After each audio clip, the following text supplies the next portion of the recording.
Tight, tight, tight, tight. Every region of my body is searching for where that blood went because it's all cut off.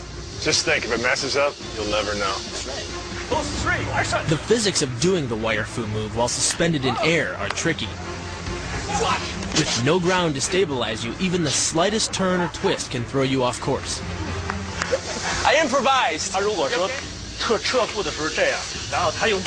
Yeah, he says the reason you swung around is because when you made that kick, what you need to do is you turn out your upper body and make an actual swing and a follow through, so your momentum will carry your right leg. Okay. Once I started rotating my torso and following through on my kicks, I got the hang of it. So Yang and his crew upped the ante.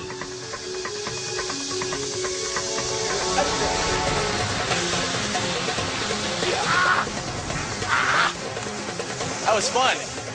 That's fun. Thank you. Thank you. Thank you. You watch out. I'm coming for you, Jackie Chan. But we were still miles away from being ready to take on a real Kung Fu fighter.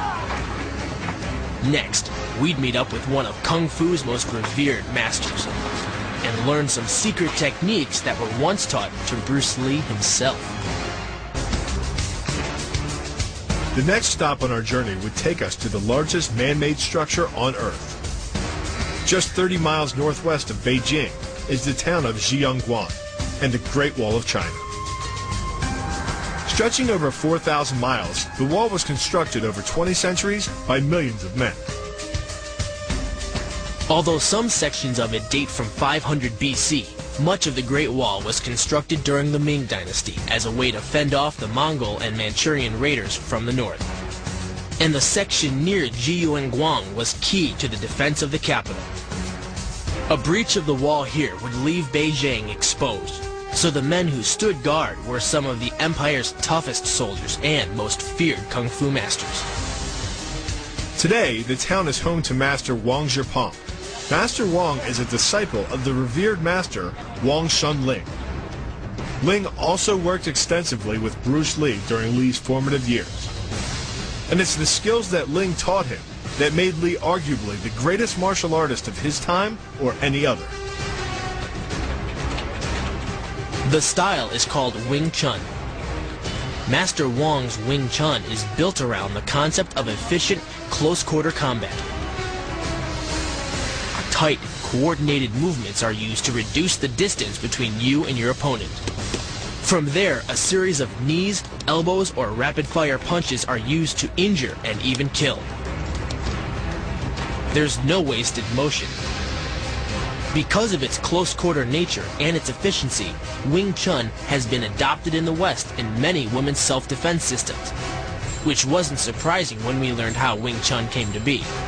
In the Qing Dynasty, a woman started the style of Kung Fu to protect herself.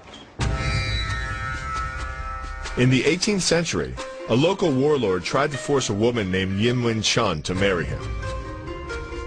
But Wing Chun struck a deal. If she could beat the warlord in a fight, she could have her freedom. Wing Chun trained in a rapid-fire style suited to quick, diminutive fighters. Her hard work paid off. She won the fight, and the art of Wing Chun was born. Whether you're male or female, the core strike in any Wing Chun attack is the straight Wing Chun punch. Just a straight punch? Just here? It's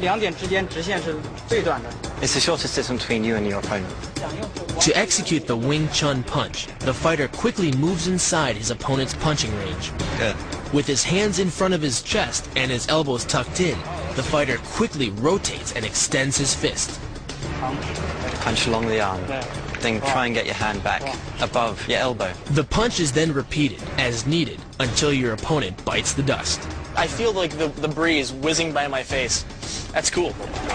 And according to Master Wang, the more relaxed a fighter is, the more punches he can throw. Relax. Relax your arms. It's so hard to relax and think about punching somebody. It's not an easy concept. But Wing Chun doesn't just rely on speed. It uses power, too. He's excited. Oh, yeah, that sucks. Even through a pad from, this far away, you feel a lot of power. The key to this synergy of speed and power is punch technique, punch location, and punch frequency. With your elbows tucked in behind your fist, the energy of each punch is maximized. And because the punch is delivered to your opponent's core along a center line, the more directly that force is transmitted to his body. The effect is similar to that of continually slamming a battering ram against a door. No matter how strong, it can only sustain so many blows before it collapses.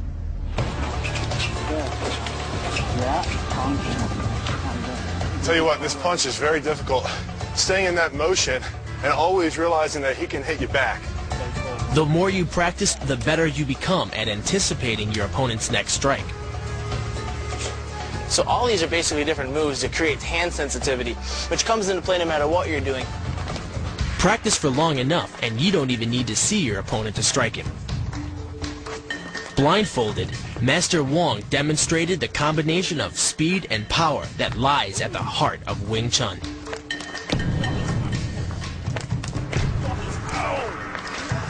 Okay. See, that's for real. If you break your training partners, you don't have anyone to play with. But Master Wong explained he was actually taking it easy on his sparring partner. At full force, that punch would have broken this guy's ribs. He was fluid just as fast, and he saw his openings, and he was kicking his butt blindfolded. Yeah, and he hit him right in the solar plexus, and we got to see him puke over the Great Wall of China. But one punch, no matter how devastating, wouldn't be enough to survive a fight. So we headed south to Kaifeng Park on the Yellow River to witness law enforcement, Kung Fu style.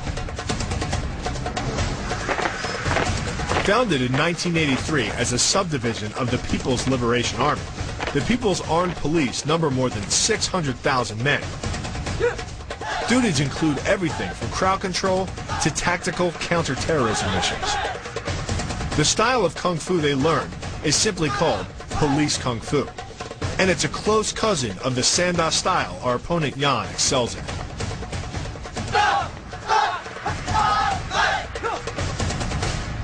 This guy will practice some kinds of kicking for you. This is the rear leg front kick. Officers are trained to use this kick in hijacking situations when firearms can't be used. It's a vital part of every PAP officer's training, and judging from the looks of it, not something you want to be on the receiving end of.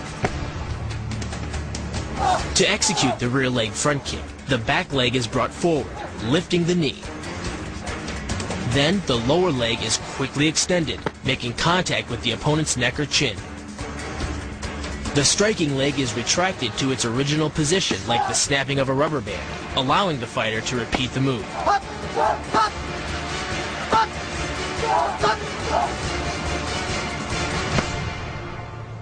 This kick is all about speed.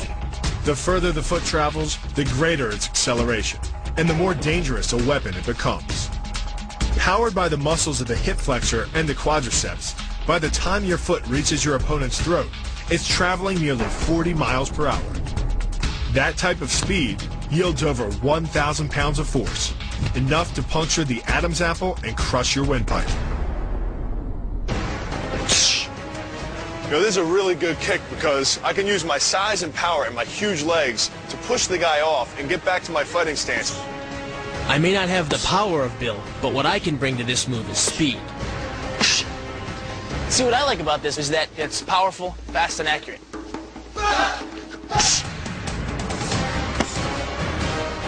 This kick was worth adding to our repertoire, but we still had a lot to learn and not much time to learn it. The next stop on our journey would take us to one of the largest martial arts schools in the world to learn the deadliest Kung Fu style of them all.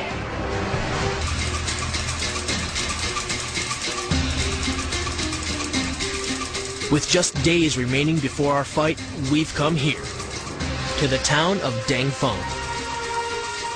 Dangfeng is situated at the base of Mount Sung, which is considered one of China's 5 sacred mountains. Venerated by Taoist pilgrims for centuries, they believe these mountains originally formed the limbs and head of Pan Go, the creator of the world.